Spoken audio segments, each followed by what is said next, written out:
जय श्री कृष्ण। नमस्कार। वेदांत के अध्ययन की श्रृंखला में आद्य श्री शंकराचार्य जी विरचित विवेक चूड़ामणि के आज के सत्र में सभी साध्यायियों का स्वागत एवं अभिवादन। ओमकार के नाद के साथ प्रार्थना करेंगे।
वक्रतुंड महाकाय सूर्यकोटि समप्रभ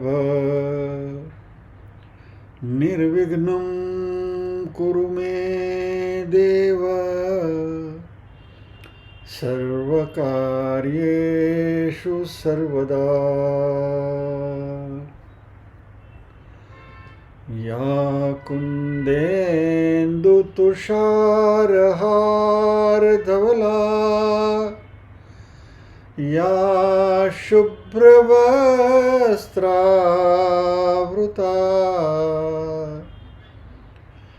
या वीणावरदण्डमण्डितकरा या श्वेतपद्मासना या ब्रह्माच्युतशङ्करप्रभृतिभिर्देवैः सदा वन्दिता सा मां पातु सरस्वती भगवती निःशेषजाड्यापहा।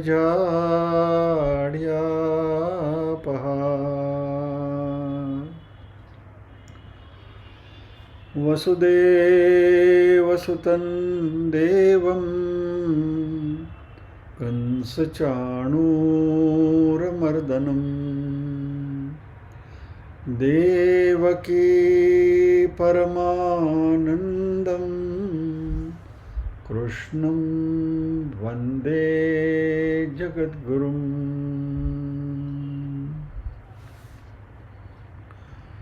सदाशिवसमारम्भां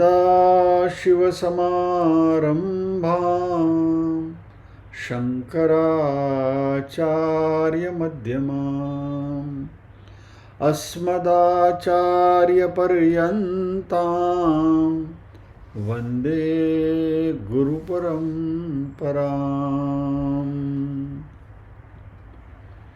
ॐ सहना भवतु सहनौ भुनक्तु सह वीर्यं करवावहै तेजस्विनावधीतमस्तु मा विद्विषावहै।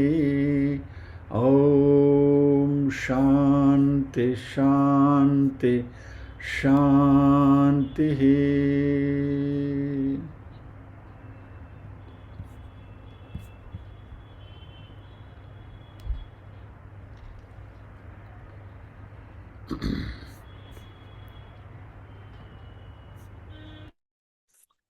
विवेक चूड़ामणि के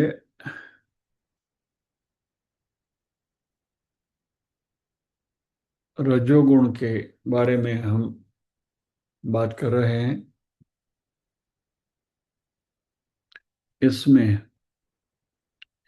113वें श्लोक में शंकराचार्य जी ने कहा, विक्षेप शक्ति रजस क्रियात्मिका यत प्रवृत्ति प्रसृता पुराणी रागद्वयोस्याः प्रभवन्ति नित्यं दुःखादयो ये मनसो विकाराः।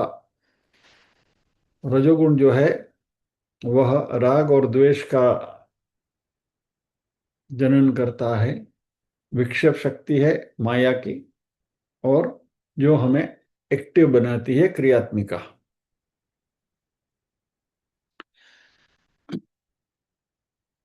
फिर आगे हमने इसके ऊपर बात जारी थी, हमारी अध्ययन जारी था।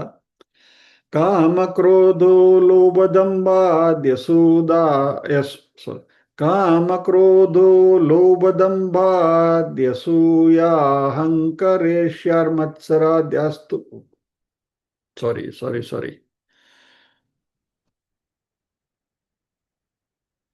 काम क्रोधो लोभ दंभाद्यसूया अहंकारेष्या मत्सराद्यास्तु घोरा धर्मा एते राजसा पुं प्रवृत्तिर्यस्मादेशा तद्रजो बंध हेतु।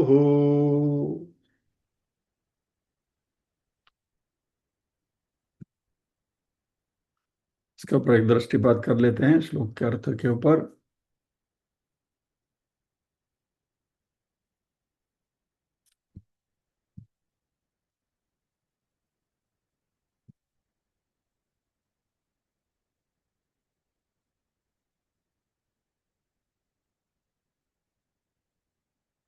काम क्रोध लोभ दंभ आदि असूया। काम यानी डिजायर, क्रोध यानी एंगर, लोभ यानी ग्रीड, दंभ यानी हिपोक्रेसी, और ये सब, और असूया अहंकार, ईर्ष्या, मत्सर आदि आहतु घोराः। अहंकार इज ईगो, ईर्ष्या इज जेलसी, मत्सर इज एनवी, और आदि यानी एटसेट्रा और भी घोराः, ये सब घोर हैं, ड्रेडफुल हैं। धर्मः एते राजसः पुं प्रवृत्ति ही, ये सब रजोगुण के कैरेक्टरिस्टिक्स हैं, एट्रीब्यूट्स हैं। और पुं प्रवृत्ति ही, मनुष्य के जीवन में ये रजोगुण दिखाई देते हैं। यस्मात् एषा तद रजो बंध हेतु, और इसमें से ये रजोगुण के ये जो एट्रीब्यूट्स हैं वह हमें जीवन में बंधन कारक होते हैं।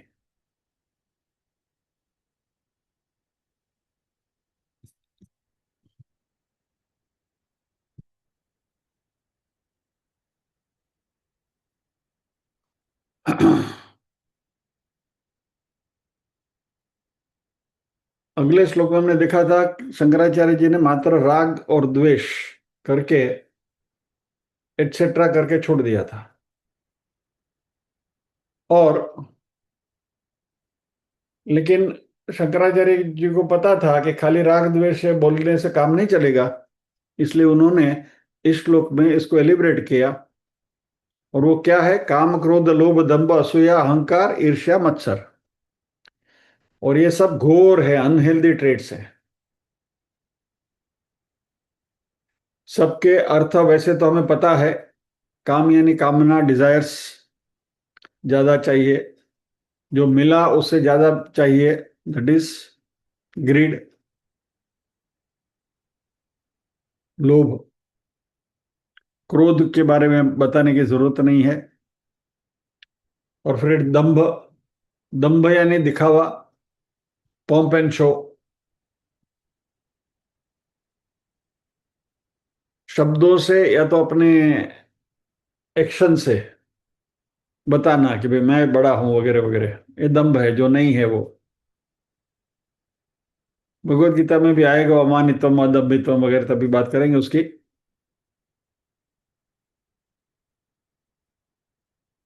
ये व्यक्ति अपने गुणगान करते हुए फिरता है, मैंने ये किया, मैंने वो किया, मैंने ये किया, मैंने वो किया, वगैरह वगैरह। ये सब बातें हम कर चुके हैं गत सत्र में।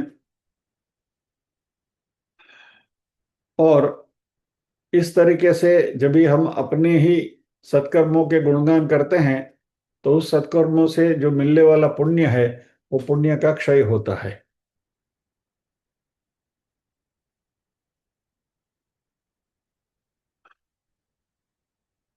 फिर एक असूया की बात करी भगवान ने यहाँ। असूया यानी गुणेषु दोषः आविष्कारणम इति असूया। यानी जो कुछ अच्छा है उसमें से बुराई ढूंढना। आपके सामने कोई अच्छा व्यक्ति आया, उसके व्यक्तित्व के बारे में यदि कोई अच्छे उसके गुणगान कर रहे हैं, तो आप उसमें से कुछ नुक्स निकालेंगे और कहेंगे हाँ ठीक है, वो सब आप कहते हैं सब कुछ तो बराबर है, लेकिन उसका ये आपको पता नहीं होगा। तो गुणों में दोष देखना। किसी बड़े अच्छे फंक्शन में गए, वहां सब कुछ अच्छा था, खाना वाना सब कुछ ठीक था, कड़ी थोड़ी खाटी थी, ये असूया है।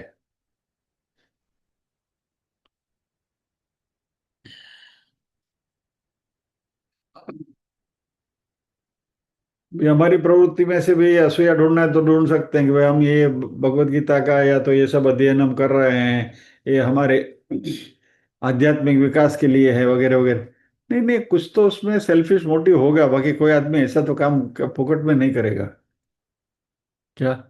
ही must be having some motive. भाई क्या मोटिव? कुछ नहीं है फिर भी ये असूया है।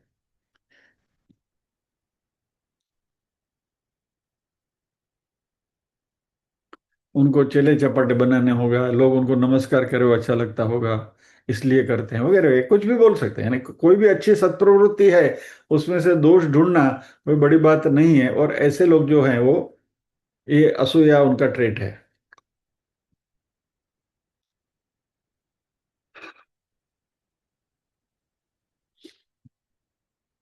तो ये रजोगुण की वजह से असूया आता है।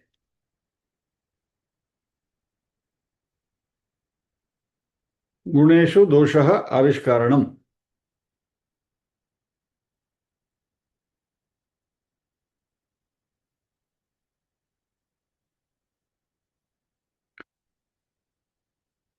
हमारे जो ग्रंथ हैं रामायण महाभारत वगैरह, उसमें से भी हमको नुस निकालने हैं तो निकाल सकते हैं।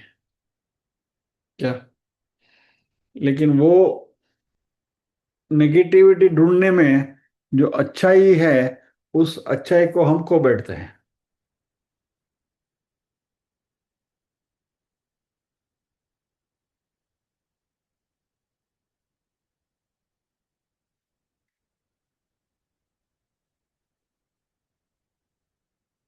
हमारे जो शास्त्र हैं, ये इस बात को थोड़ा समझ लें।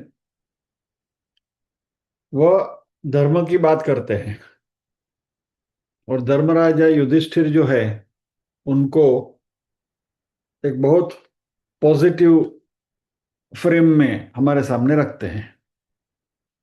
और दुर्योधन जो है, उसको बिल्कुल नेगेटिव फ्रेम में हमारे सामने रखा गया है। अभी ये एक उदाहरण के तौर पर हम ये लेते हैं। तो ये आइडियलिस्टिक व्यूज है। धर्मराजा यानी अच्छे ही होने चाहिए और दुर्योधन बुरा ही है। क्या?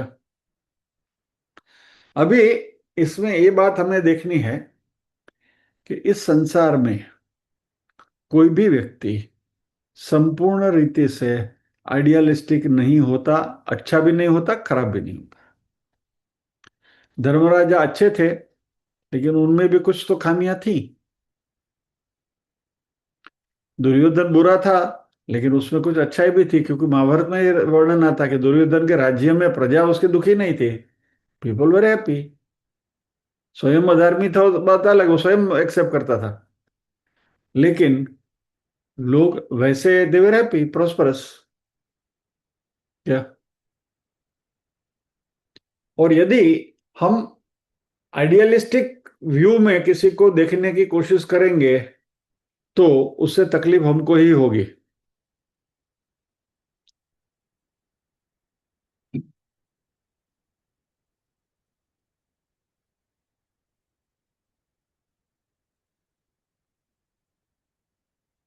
शुरुआत में हमें ये आइडियलिस्टिक फ्रेम्स दिखाई जाती हैं और फिर धीरे धीरे हमें बताया जाता है कि हमें हमारी विवेक बुद्धि का उपयोग करते हुए इसको उसके सही परिप्रेक्ष्य में देखना है। क्योंकि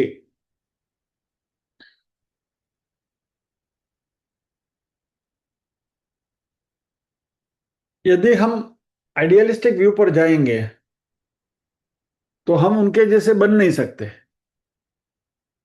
because we have our own limitations.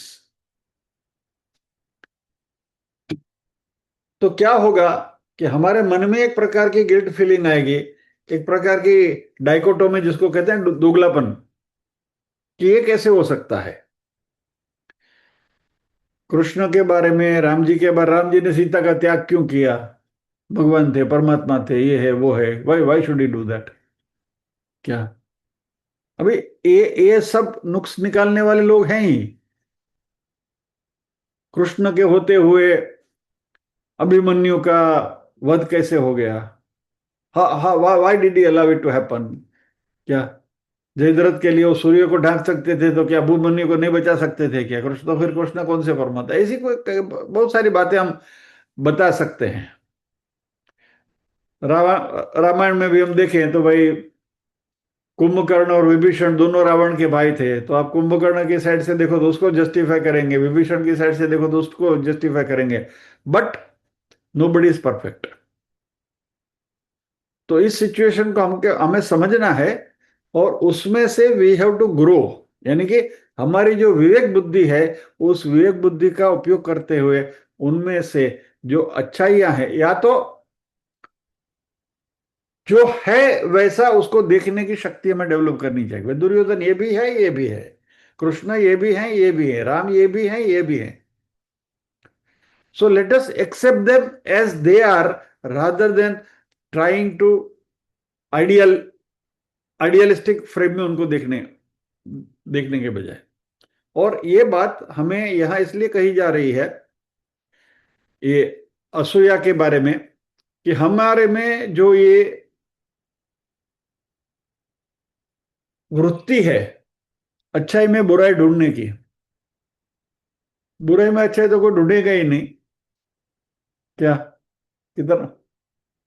एक जमाने में माटुंगा में वरदराजन करके एक अंडरवर्ल्ड का एक बहुत बड़ा गुंडा था, लेकिन उसके बारे में कहा जाता था कि वो वैसे पूरा नेगेटिव था, लेकिन लोगों की मदद भी करता था। जो गरीब लोग हैं, जो जिनकी जरूरियात है, बेसिक नीड्स जो हैं, तो उनकी वो पूरी भी करता था। तो वहां बुराई में कभी कभी अच्छाई भी लोग देखते हैं, बट ज्यादातर लोग अच्छाई में बुराई देखते हैं। द्रोणाचार्य ने एकलव्य का अंगूठा क्यों ले लिया, भीष्म ने द्रौपदी के वस्त्राहरण में क्यों चुप रहे, वगैरह वगैरह। So we become judgemental. ये हमें नहीं करना है। यह जो एटीट्यूड है वो असूया है, और हमें अनसूय बनना है। तो शंकराचार्य जी कारण शरीर की चर्चा करते हुए कारण शरीर को माया के साथ उसका संबंध जोड़ा। माया का जो चरित्र है वो भगवान बता, अरे शंकराचार्य जी बता रहे हैं। और माया के अलग अलग नाम भी दिए, शक्ति, अविद्या, अव्यक्तम, एक्सेट्रा। और अभी माया के तीन गुण जो है, रज, तम और सत्व की बात कर रही है, तो रज, सत्व और तम की बात कर रहे हैं। रजोगुण उन्होंने पहले लिया है, जैसे हमने बात करी थी। I am trying to recapitulate थोड़ा, क्योंकि बीच में गैप हो गया था, इसलिए। व्यष्टि के लेवल पर और समष्टि के लेवल पर माया का चित्रण शंकराचार्य जी कर रहे हैं। और इंडिविजुअल के लेवल पर, व्यक्ति के लेवल पर माया राग और द्वेष प्रोड्यूस करती है,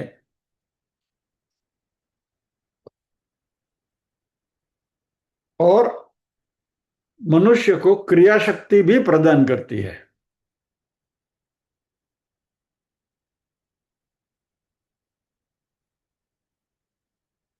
तो काम क्रोध लोभ दंभ असूया वगैरह हमने अभी देखा।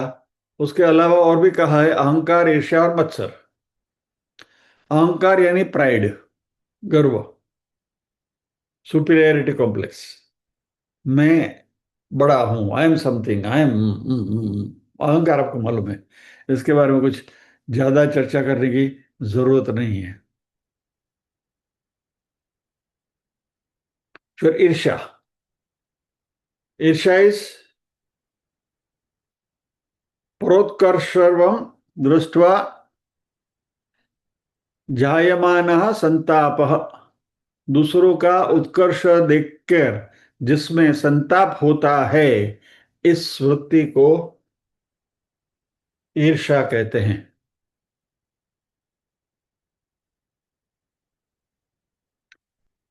जो पहले अमानित्व में जो हमने देखा, उसका एक कुछ मिलता जुलता ये अवगुण है।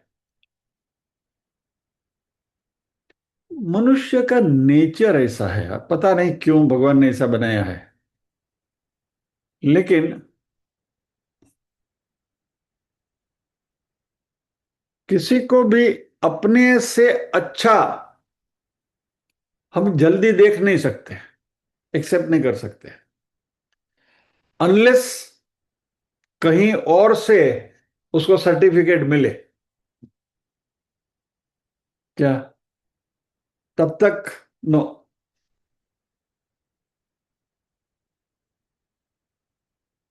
हमारे में जो कहा था ना, घर की मुर्गी दाल बराबर है, तो करनो जोगी जोगटो।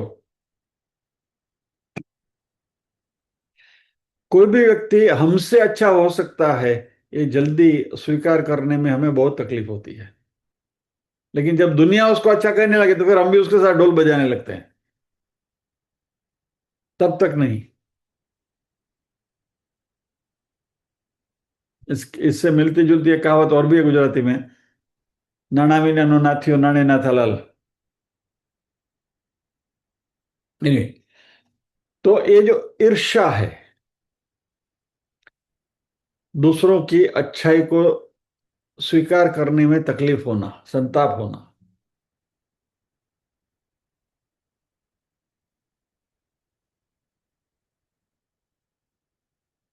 ये भी रजोगुण का कार्य है। और फिर मत्सर कहा। ईर्ष्या और मत्सर ये दोनों मिलते जुलते शब्द हैं, लेकिन शंकराचार्य जी ने दोनों शब्दों को अलग अलग बताया है।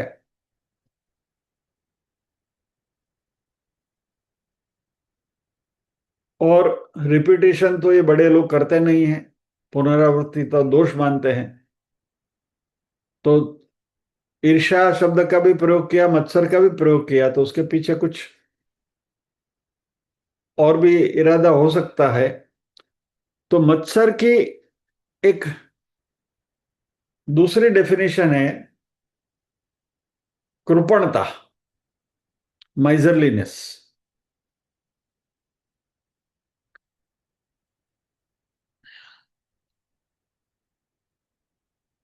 व्यक्ति कुछ भी नहीं देने को तैयार है, कितना भी उसके पास धन आ जाए, कितना भी आ जाए, person is not willing to share. ये मत्सर है। और ये सब अनहेल्दी वृत्तियां हैं, हमारी नेगेटिव वृत्तियां, घोराहा शंकराचार्य जी का।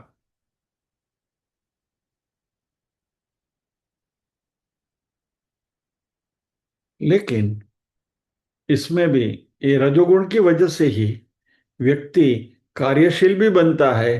कार्यशील बनते हुए बहुत सारा धन भी इकट्ठा कर लेता है, लेकिन वह दूसरों को उसमें से कुछ देने के लिए राजी नहीं है। लेकिन ये रजोगुण का प्लस पॉइंट ये भी है कि ऐसा व्यक्ति कर्मठ होता है, कार्यशील होता है, हार्ड वर्कर होता है। और ये जो सारी वृत्तियां जो हमने अभी अभी देखी, ये सारी शंकराचार्य जी कहते हैं दे आर घोरा, घोर है, घोर वृत्ति, टेरिबल ट्रेट्स। और बंध कहा, बांधने वाले हैं।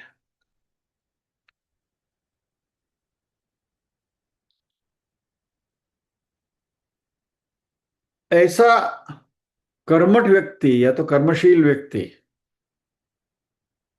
इतना काम करता है, इतना काम करता है, दूसरों को भी चाबुक लगा लगा के भगाता है। You will weep up everybody. और खुद भी काम करेगा, दूसरों से भी करवाएगा, स्वयं बहुत कुछ पाएगा।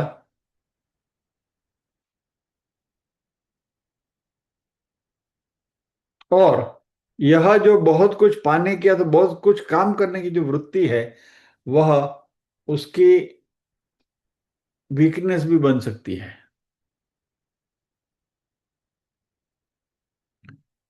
ऐसे व्यक्ति आप देखेंगे, हमारे समाज में भी देखेंगे, सोसाइटी में भी देखेंगे, बहुत आगे आगे चलते हैं, बहुत काम करते हैं, टूटी पड़े, जहां भी कुछ ये हो गया दौड़ो दौड़ो दौड़ो दौड़ो। लेकिन ऐसे लोग आध्यात्मिक तौर पर उनकी प्रगति नहीं होती। समझे इस बात को। जो बहुत दौड़ने वाले रजोगुणी व्यक्ति है, उसकी आध्यात्मिक प्रवृत्ति इतनी जल्दी नहीं होती, क्योंकि अध्यात्म में प्रगति करने के लिए मन शांत होना चाहिए, जो हम छठे अध्याय में अध्ययन कर रहे हैं, ध्यान योग में। तो ये जो दौड़ दौड़ या तो बिजी रहने की जो वृत्ति है, उसके साथ साथ उसको शांत वृत्ति से, शांत बैठने की वृत्ति से बैलेंसिंग भी करना पड़ेगा। हम जो कहते हैं ना वर्कोहोलिक्स, अब ये जो वर्कोहोलिक लोग हैं ना, वो 10 मिनट भी शांति से जप करने के लिए और ध्यान करने के लिए नहीं बैठ पाएंगे, देखना आप। They have no time. दिमाग उनका इतना फास्ट चलता है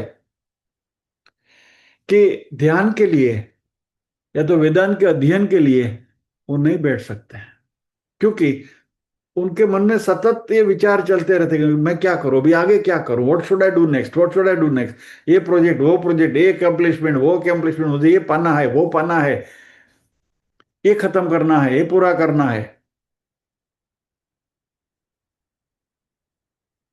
इनमें ये अलम वाली वृत्ति नहीं होती कि बस बहुत नाचो गोपाल, ये नहीं होता है, दौड़ते ही रहते हैं।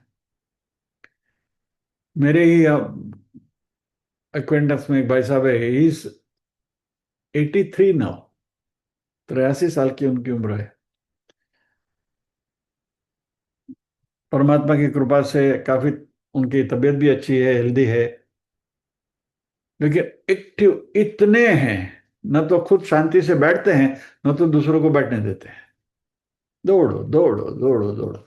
उनके पास यदि आप भगवत गीता की बात करने जाओ या तो विवेक चूड़ामणि की बात करने जाओ, दे हैव नो टाइम। क्योंकि ये अध्ययन करने के लिए जो शांत मन चाहिए वो उनके पास नहीं है।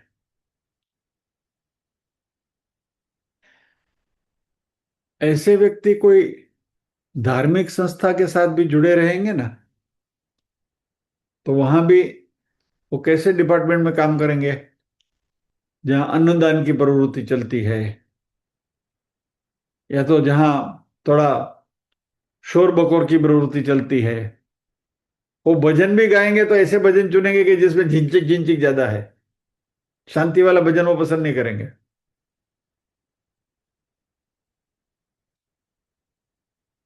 जिसमें उछल कूद होती है। हमारे गणपति के उत्सव की बात करते हैं ना,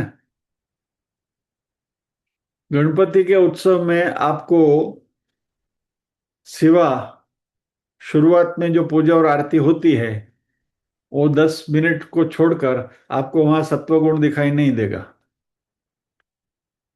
गणपति और नवरात्रि में भी धाम धूम दौड़ो दौड़ो कूदो कूदो नाचो कूदो, और लाउड स्पीकर आर ब्लैरिंग, रजोगुण है। शास्त्र कहता है कि यहाँ रजोगुण है, इट इज ओके, बुरा नहीं है।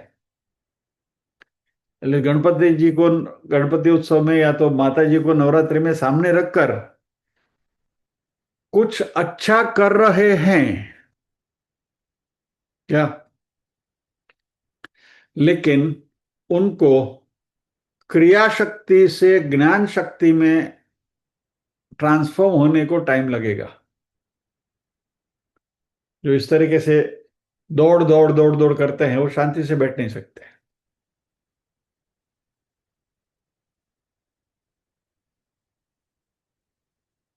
रजोगुण के ये फायदे भी हैं,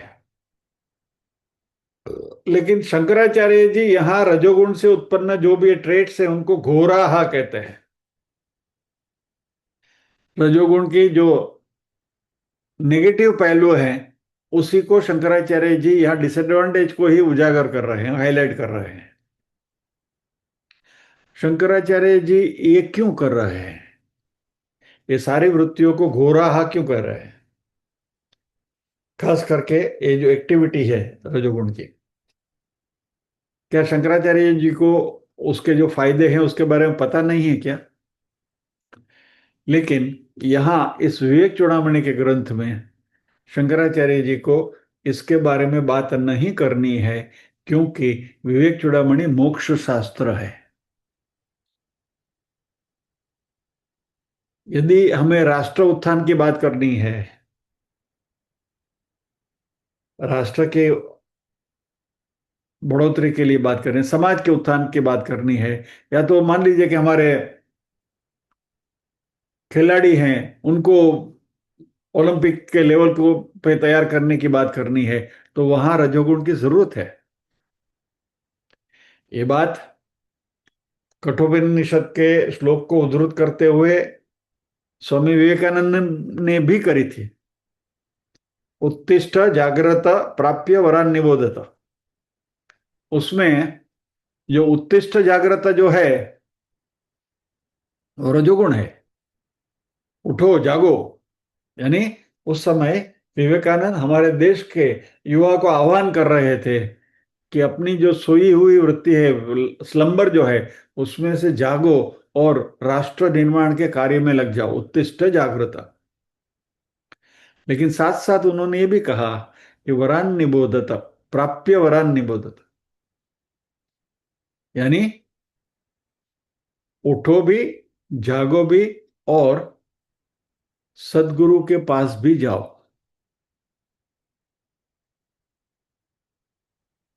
प्राप्य वरान निबोधत यानी गो टू ए गुरु, गुरु की शरण में जाओ। लेकिन मात्र यदि राष्ट्र उत्थान की बात करें तो वहां उत्तिष्ठ जागरूकता काफी है, बी एक्टिव, राष्ट्रवादी बनो, राष्ट्र के प्रगति के लिए काम में लग जाओ। तो यहां रजोगुण के ऊपर भार दिया गया है, रजोगुण को स्ट्रेस किया गया है।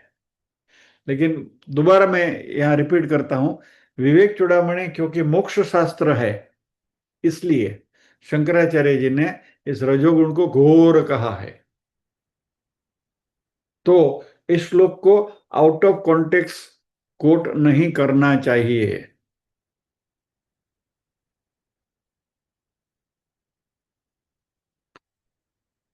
हमारे शास्त्र के जो भी विधान है वो पर्टिकुलर संदर्भ में ही उनको लेना है, आउट ऑफ कॉन्टेक्स्ट नहीं लेना है। यदि आउट ऑफ कॉन्टेक्स्ट लेने जाएंगे तो ये गड़बड़ ये करेगा। ये मान लीजिए क्या शंकराचार्य जी रजोगुण को कोस रहे हैं, घोर कह रहे हैं, तो रजोगुण से जो प्रवृत्ति हो रही है उसको भी आप ये घोर का लेबल लगा दोगे, तो जो सत्प्रवृत्ति हो रही है लेकिन ऐसे एक्टिव लोगों के जरिए हो रही है,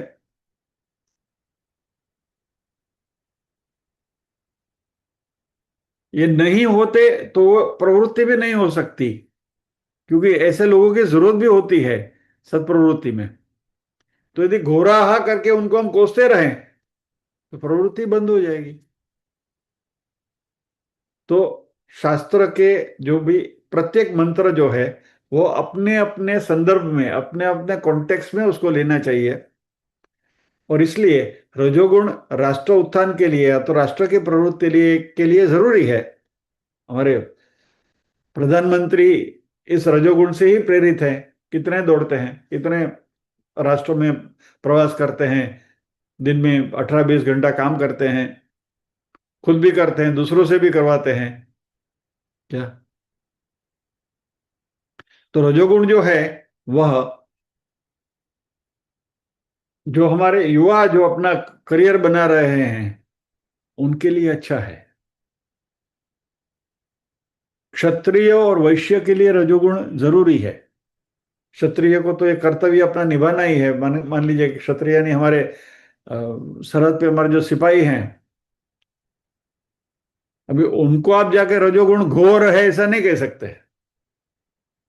क्या? अरे शंकराचार्य जी ने विवेक विवेक चूड़ामणि में कहा है ये एक्टिविटी घोर एक्टिविटी है, बंद करो, बस हो गया फिर, बात खत्म। वैसे वैश्य व्यापारी लोग जो हैं, शेयर मार्केट में जो कोई ये करता है, ट्रेडिंग करता है, उसको जाके आप बोलोगे रजोगुण है क्या, तो बोलेगा जाओ भाई घर बैठो। तो जिस कॉन्टेक्स्ट में बात हो रही है यहाँ, इस कॉन्टेक्स्ट में हमें देखना है। क्योंकि विवेक चूड़ामणि में शंकराचार्य जी मात्र ऐसे व्यक्तियों को संबोधित कर रहे हैं जिनको मोक्ष में रस है। यानी जो अपने जीवन में जो भी कर्तव्य निभाना था वो सारे कर्तव्य निभा चुके हैं, अपना सांसारिक दायित्व जिन्होंने पूरा कर लिया है।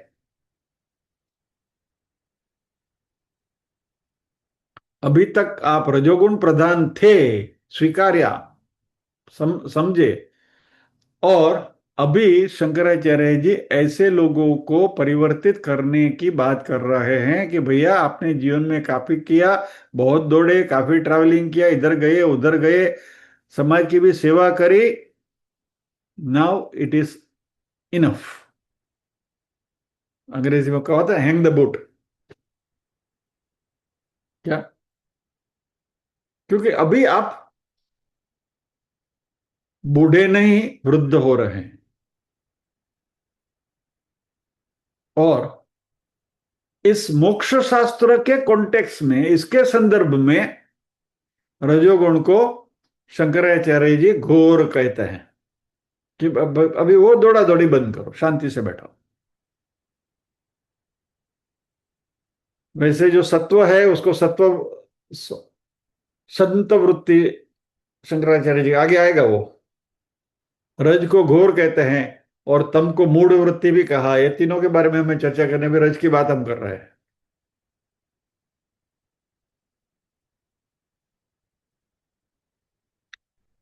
तो एताह रजस धर्माहा, ये सब रजोगुण के कैरेक्टरिस्टिक्स हैं, ट्रेट्स हैं।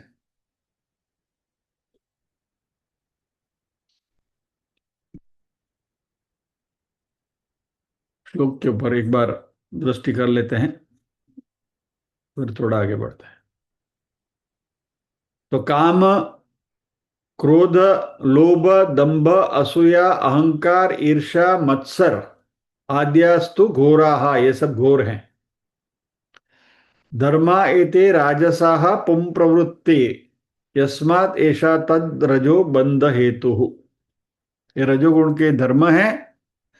ये राजसाः पुं प्रवृत्ति ही, पुम यानी मनुष्य, पुरुष, प्रवृत्ति जो कर्म में प्रवृत्त होता है। और ये रजोगुण के गुण धर्म है जो हमें बंधन कारक है, उसका हेतु है। तो यस्मात् ऐशा पुम प्रवृत्ति ही तद रजो बंध हेतु।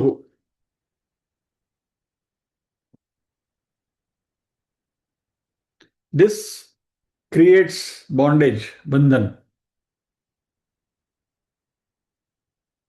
और यहां क्योंकि रजोगुण हमें कार्यरत करता है, दौड़ाता है, इसलिए आध्यात्मिक प्रवृत्ति में यह बाधा है, इट इज एन ऑब्स्टेकल।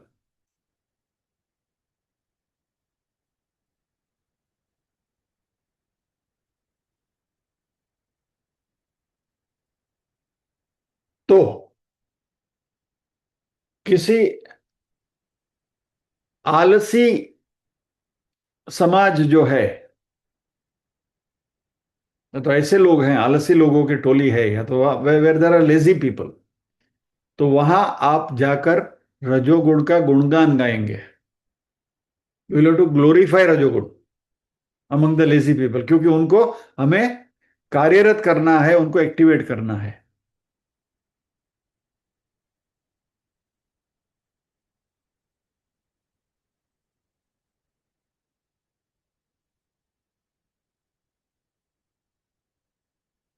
लेकिन जो राजसी लोग होते हैं, जो हमेशा दौड़ते हैं, भागते फिरते हैं, इधर गए उधर गए, सत्प्रवृत्ति में पड़े हैं, धार्मिक प्रवृत्ति में पड़े हैं, और हमारे भूपेंद्र भाई के साथ कार्य करते हुए मैंने ऐसे कई लोगों को देखा है कि दौड़ने का काम दे दो, दौड़ेंगे, लेकिन उनको बोलो कि भाई अभी ये शिविर है, यहाँ बैठ के सुनना है, नहीं, नो टाइम फॉर स्क्रिप्चर्स, शास्त्रों का अध्ययन के लिए उनके पास समय नहीं है। तो ऐसे लोगों को जाके समझाना पड़ेगा कि भैया आपने बहुत काम किया, अभी आपकी जो अगली पीढ़ी है, इसको ट्रेन करके उनको सौंप दीजिए। Create a second line. संसार में भी, घर में पिता ने अपना कार्यभार पुत्र को सौंप देना चाहिए। मान लीजिए कि आपका घर का बिजनेस है, धंधा है, तो पुत्र को ट्रेन करके उसको सौंप के निवृत्त हो जाओ। सास ने घर में घर का कारोबार अपनी बहू को सौंप देना चाहिए। सास जिंदगी भर बहू नहीं रह सकती। सास कभी बहू की बात सही है, लेकिन सास जिंदगी भर बहू नहीं रह सकती। She has to come out of that role of बहू। कई कई महिलाएं ऐसी होती हैं कि जो उसमें से बाहर ही नहीं निकल सकती। बैंकों में ऐसे लोगों को मैंने देखे हैं जिनका प्रमोशन होकर मैनेजर बन जाते हैं, बैठते हैं मैनेजर की केबिन में, but he still a glorified clerk. क्या? तो ऐसे लोगों को हमें जाके समझाना है। क्या? भगवान ने भगवत गीता में कहा है, सर्वधर्मान अपि परित्यज्य माम एकम शरणम व्रज। आएगा तभी बात करेंगे उसकी, लेकिन कहने का तात्पर्य क्या है कि रजोगुण एक हद तक ठीक है, but some day we have to learn to say अलम। अलम यानी बस, काफी हो गया। तो यदि हमारे में किसी में इनमें से कोई भी वृत्तियां, ट्रेट्स हैं, तो उसका हम एनालिसिस करें, ध्यान करें उसके बारे में कि भाई हम कहाँ, हमारे, क्या कहूं उसको, are we crossing our limits. Office में सबॉर्डिनेट है क्या, तो फिर वो सबॉर्डिनेट के काम भी आप करने लगे, तो उनको तो वही चाहिए। यदि बॉस काम कर देता तो सबॉर्डिनेट, सर ये नहीं होता जरा देखिए ना, तो बस वो सर बैठ के टुक टुक टुक। ये धंधा नहीं करना है भाई, ये काम तुम्हें सौंपा गया है, तुम करो, यदि कोई प्रॉब्लम है तो मुझसे पूछो, I help you, but you should not do a subordinates work. यानी कि ग्लोरिफाइड क्लार्क हमें बनना नहीं है। ये शंकराचार्य जी यहां हमें कहते हैं कि रजोगुण को अपनी मर्यादा तक रखिए, don't get overwhelm by it, possessed by it. तो यहाँ शंकराचार्य जी ये घोर शब्द का प्रयोग करते हुए कहते हैं कि कर्म जो है वह ज्ञान में बाधा है। क्योंकि बहुत दौड़धाम करने वाला व्यक्ति जो कार्यशील व्यक्ति होता है, उसके पास जैसे पहले हमने बात करी, ज्ञान प्राप्त करने के लिए समय नहीं है। मान लीजिए कि कोई दौड़ा दौड़ी नहीं कर रहा है, बैठा है, लेकिन दिमाग में बात क्या आएगी? वो काम बाकी है, एक काम बाकी है, टू डू का लिस्ट बनाते रहेगा। ये करना है, वो करना है, 4 काम हो गए, 3 काम बच गए, कल ये करवा लूंगा, परसों वो करवा लूंगा, ये हो जाए। यानी दिमाग में भी बात काम की ही चल रही है। भले फिजिकली, शारीरिक तौर पर एक जगह पर कुर्सी पर बैठा है, वो व्यक्ति भी शांत नहीं बैठेगा। हमारे में किसी में भी ये आदत है, तो जरा अपने आप को टोकते रहिए कि भाई ये मैं कुछ ज्यादा, ये तो नहीं हो रहा है।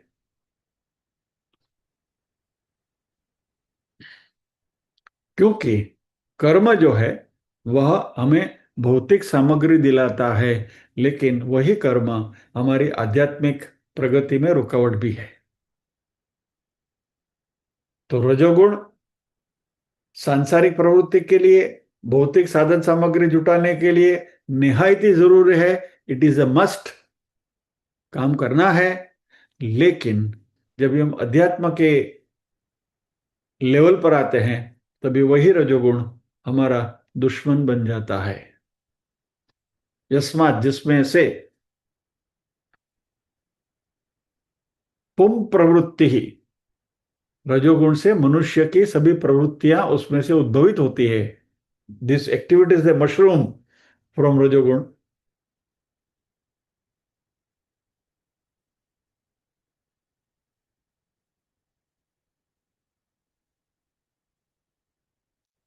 पुम प्रवृत्ति तत् रजः, वह रज है।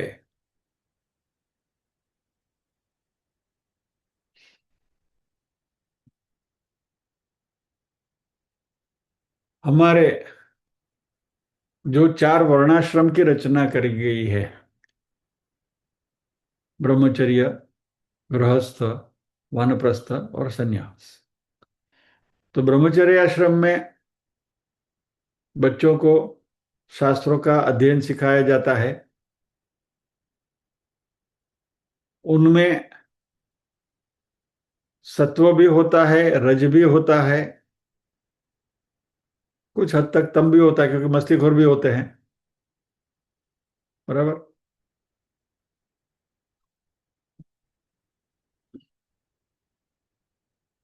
तो ये बचपन में ब्रह्मचर्य आश्रम में ये होता है। जैसे ही गृहस्थाश्रम में हम आए, तो वह रजोगुण प्रदान हो जाता है। अभी तो ब्रह्मचर्य आश्रम यानी कि स्टडी का जो पीरियड है, उसमें भी रजोगुण प्रदान ही हो गया है। बच्चा पैदा नहीं हुआ तब से केजी में डालो, प्ले प्ले प्ले ग्रुप में डालो, ये एक्टिविटी करो, वो एक्टिविटी करो। वो माताएं बच्चों को इधर ले जाओ, उधर ले जाओ, स्विमिंग में ले जाओ, कराटे में ले जाओ, फला करो, ढिकना करो, म्यूजिक भी करना है, डांस भी करना है, क्या क्या करवाते हैं बच्चों से। जब भी इन बच्चों को इतना रजोगुणी नहीं बनाना है, और बचपन से यदि बच्चे ऐसे रजोगुणी बन गए, तो जब भी वो युवा बनेंगे, गृहस्थाश्रम में आएंगे, they will become totally restless.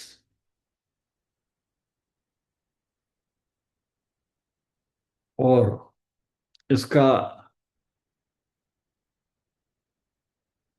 क्या कहूँ, नेगेटिव इफेक्ट यह है कि ऐसे रेस्टलेस माइंड को यदि सही प्रवृत्ति न मिले, तो दे बिकम डिस्ट्रक्टिव। ये जो नक्सलाइट्स वगैरह जो है, ये जो हाइपर एक्टिव माइंड्स हैं, उनको शांति नहीं मिलती है, तो कुछ ना कुछ उनको करते ही रहना है, and then they tend to be destructive. तो रजोगुण अमुक मर्यादा तक ठीक है, लेकिन उसके उसके एक्सेस से यदि हो गया, तो शंकराचार्य जी कहते हैं कि वो घोर है। It has to be curbed, it has to be controlled. और जैसे ही वानप्रस्थ में हम आए तो इस रजोगुण को पूरी तरीके से अपने वश में करना पड़ेगा, कंट्रोल ही करना पड़ेगा, क्योंकि अभी ये गृहस्थाश्रम की उछल कूद नहीं चलेगी। We have to stop somewhere. और धीरे धीरे जैसे वानप्रस्थ में से गुजरते हुए संन्यास की ओर जाते हैं, यानी कि जैसे जैसे हम वृद्ध होते जा रहे हैं, मैं नहीं बोलता बूढ़े होते जा रहे हैं, वृद्ध यानी कि बढ़ना, वर्धते इति वृद्ध, नॉट फिजिकली, लेकिन एक विजडम जिसको हम कहते हैं, ज्ञान जिसको हम कहते हैं, मतलब ठहराव, वह धीरे धीरे हमारे में आना शुरू होता है वानप्रस्थ में। और जैसे जैसे हम संन्यास की ओर आगे बढ़ते हैं, सत्वगुण की वृद्धि होती जाती है, तो रजोगुण की प्रवृत्तियां कम होने लगती हैं, सत्व की मात्रा बढ़ने लगती है। वो क्या है, वो सत्व में जब आएंगे तभी देखेंगे। लेकिन हमारे वर्णाश्रम की रचना भी इसी तरीके से की गई है। और इसलिए क्योंकि ज्यादातर हम गृहस्थी लोग इसका अध्ययन कर रहे हैं, इसलिए शंकराचार्य जी ने पहले रजोगुण ले लिया, बोला चलो इसकी बात पहले कर लेते हैं। अभी अगले श्लोक से शंकराचार्य जी तमोगुण की चर्चा करने वाले हैं, जो हम अगले सत्र में इसकी बात करेंगे। So the take home point today is, पहले के श्लोक में शंकराचार्य जी ने रजोगुण को कार्यशील बताया, प्रवृत्तिशील बताया, और राग द्वेष पैदा करने वाला बताया।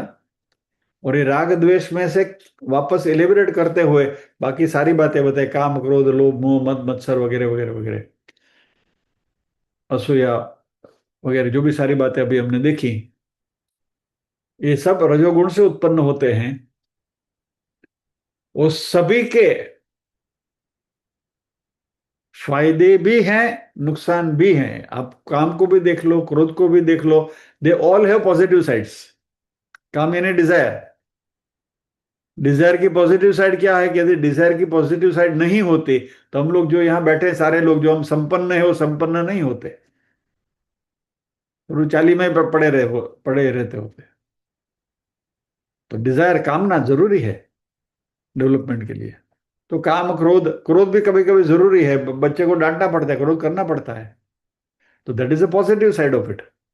लोभ भी चाहिए, मोह मद मत्सर सभी जो चीजें हैं उनकी पॉजिटिव साइड भी है। लेकिन शंकराचार्य जी यहाँ घोराहा कहते हुए रजोगुण को यहाँ कोस ले इसलिए रहे हैं कि ये सारे जो चीजें हैं वह आध्यात्मिक प्रवृत्ति में बाधक हैं। और क्योंकि वी रिपीट अगेन, विवेक चूड़ामणि मोक्ष शास्त्र है, यानी कि वो हमको मोक्ष का रास्ता दिखाता है। इसलिए यहाँ शंकराचार्य जी खुले कंठ से रजोगुण की भत्सना कर रहे हैं, क्रिटिसाइज कर रहे हैं, घोराहा शब्द का प्रयोग करते हैं। तो बस आज हम यहीं रुकेंगे, अगले सत्र में तमोगुण के बारे में बात करेंगे, प्रार्थना करेंगे।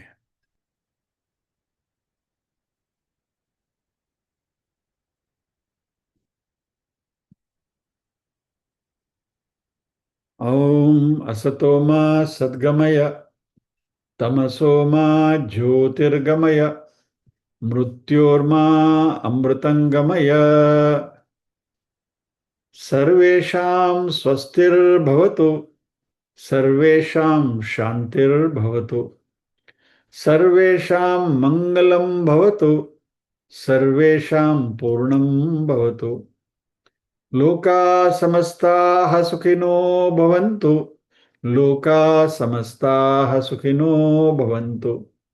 नाहं कर्ता हरिः कर्ता, हरिः कर्ता हि केवलम्। ओम शांति शांति शांति। सभी के हृदय कमल में विराजमान परम कृपालु परमात्मा को वंदन करते हुए आज के सत्र को विराम देते हैं। अगले गुरुवार फिर मिलेंगे। अगले श्लोक के साथ तमोगुण के साथ। जय श्री कृष्ण।